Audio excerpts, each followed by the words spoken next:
If you're a homeschool mom in the Northern Hemisphere and you're suddenly laying on the couch more, eating more snacks, and losing excitement for your days, it might not be your homeschool routine. It might be SAD, Seasonal Affective Disorder. Today I'm sharing 13 ways to prevent seasonal affective disorder before it derails your homeschool year. Our kids need us all day. We don't have someone noticing what we need. We might not even notice ourselves. SAD, or Seasonal Affective Disorder, for homeschool moms is a required discussion. When the seasons begin to shift, we gradually lose our vim, our vigor, as we attempt to continue homeschooling. The plans, the routines that we excitedly created last summer feel less than exciting, right? Seasonal affective disorder might have hit us, but we aren't practiced in recognizing if it has. I certainly noticed it for myself in my earlier homeschool years. I moved to an area in the mountains here where the skies were grayer and the sun set at about 3:30 in the worst part of the winter, the darkest part of the winter, and it really just felt blah. So what did I do? Well, for the first few years, I didn't actually recognize it and officially didn't get a diagnosis for seasonal affective disorder. Not convinced that that was my particular experience. Perhaps it was a seasonal affective effect. I had a friend, she was a homeschool mom friend, who said to me, since she'd lived here for a long time, she said, you could just approach this weather in the unique way that it is. It invites us to hibernate, to move indoors. And that really helped me as a perspective shift. But there's also 13 things that you can do that can help you shift toward a healthier you. First and foremost is to recognize that you even are experiencing it. We might find ourselves spending more time laying on the couch, scanning our phones, or just losing our excitement for our activities. Maybe we're eating a whole lot more snacks just to soothe our bored or sad souls. But we're most likely assuming that how we do homeschool sucks. It's not the way we wanted it to be. Is this what it feels like every January? Or maybe we think we need to change the routine, or we might need to change the curriculum altogether. This is Salt Month. Welcome to Salt Month. Another term or phrase that really explains what it's like to live through the Northern Hemisphere during the winter season. Some people call it winter blues. Here are a few signs and symptoms of seasonal affective disorder according to the Mayo Clinic. If you want the full rundown, you can always consult, obviously, the Mayo Clinic. But you could also head over to my website, capturingthecharmedlife.com, where I speak specifically about seasonal affective disorder and include a much more inclusive list. Also, you'll find that link in the description below. So here are a few. Feeling listless, sad, or down most of the day, nearly every day. Losing interest in activities that you used to enjoy. Having low energy or feeling sluggish. Having problems with sleeping. I certainly experienced that in the season of our homeschool days. I often speak about this story of waking up with a cold cup of coffee on my bedside table and hearing the kids arguing in the other room as they're flipping pancakes. I certainly experienced that low energy, feeling sluggish, having trouble with too much sleep, sleeping too long in the day, experiencing carbohydrate cravings, overeating and weight gain, having difficulty concentrating, feeling hopeless, worthless, or guilty, and or having thoughts of not wanting to live. Today, I'm giving you 13 strategies that I've used of over nearly 2 decades of my homeschool life in the Northern Hemisphere. The first thing is to learn how to include exercise almost every day. Just get active for a half hour a day to burn off the tension. Exercise increases happy-making hormones in your brain, which helps ward off depression. The second is a shower a day keeps depression away. FYI, there's nothing research-based in that statement as far as I know, but there is something to be said about feeling good in our physical bodies. Bathing scrapes off the cobwebs of haziness and prepares us for our day. Everyone's version of grooming is different, of course, but when we feel presentable, we feel present for our day. Before I mothered my 4 kids, I trained as an RN within the Western medicine model. I've also been married to a medical physician who's worked in the Western medical model for nearly 3 decades. That background deeply shapes how I frame health and wellness. While naturopathic and Eastern approaches were not part of my formal training, over the years, my own health has benefited greatly from that perspective too. Because of this, I can't not share some naturopathic complementary options that many women find supportive during perimenopause and hormonally intense seasons. As always, this information is not a substitute for medical advice. Please consult your functional medicine physician or natural healthcare practitioner before making any change. Here are some commonly used supports that I've used.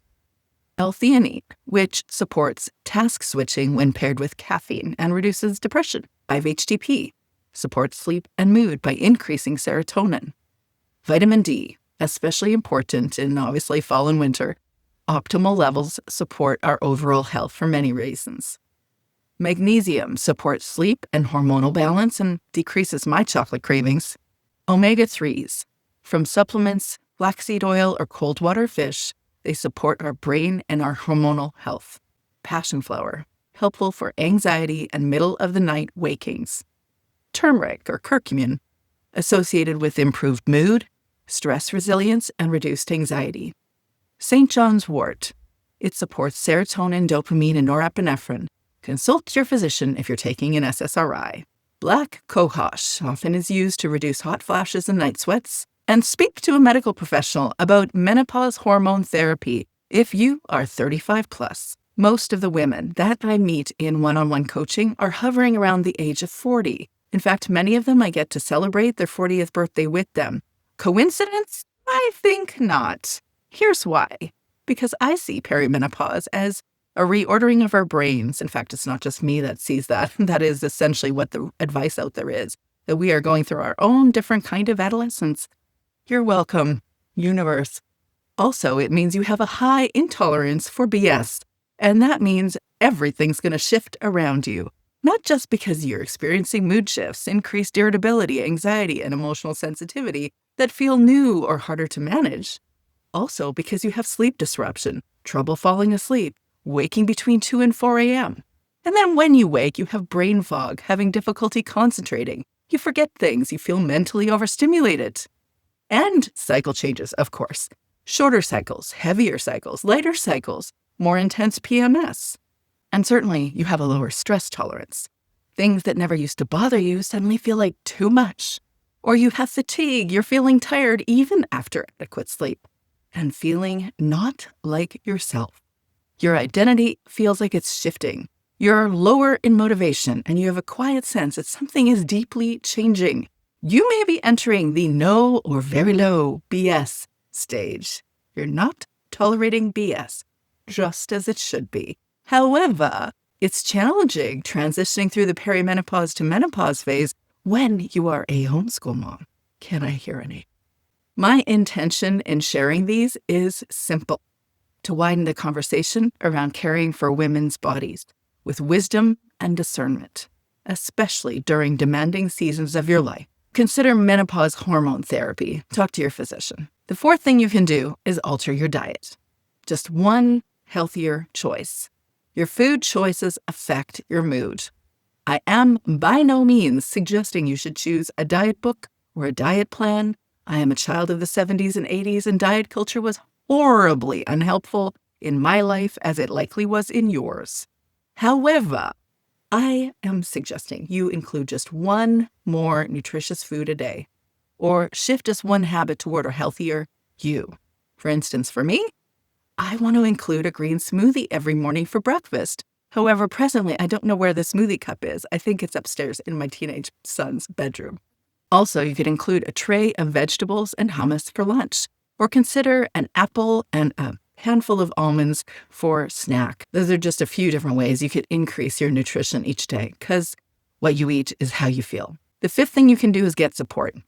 I was tickled when someone referred to me as the homeschool girlfriend you didn't know you needed. If you want someone with counselor vibes and practical strategies that actually move the needle to enabling a healthier, happier homeschool family and a healthier, happier you, I'm your girl.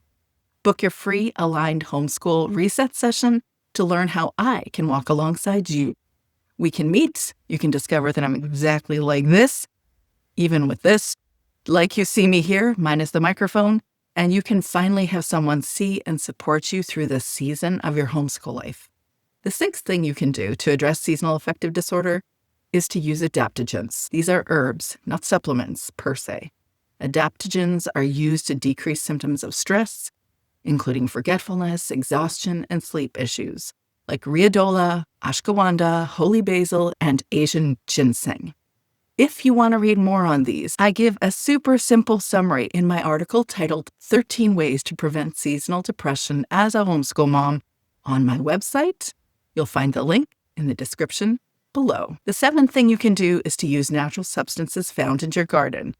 Although I think it's really funny that I wrote that because I don't know about you, but in the Northern Hemisphere, having a garden in January, questionable. However, you probably have a friend who sells essential oils. So if you can just get one of these, I'll tell you how they help. You've already heard of them. One is called lemon balm.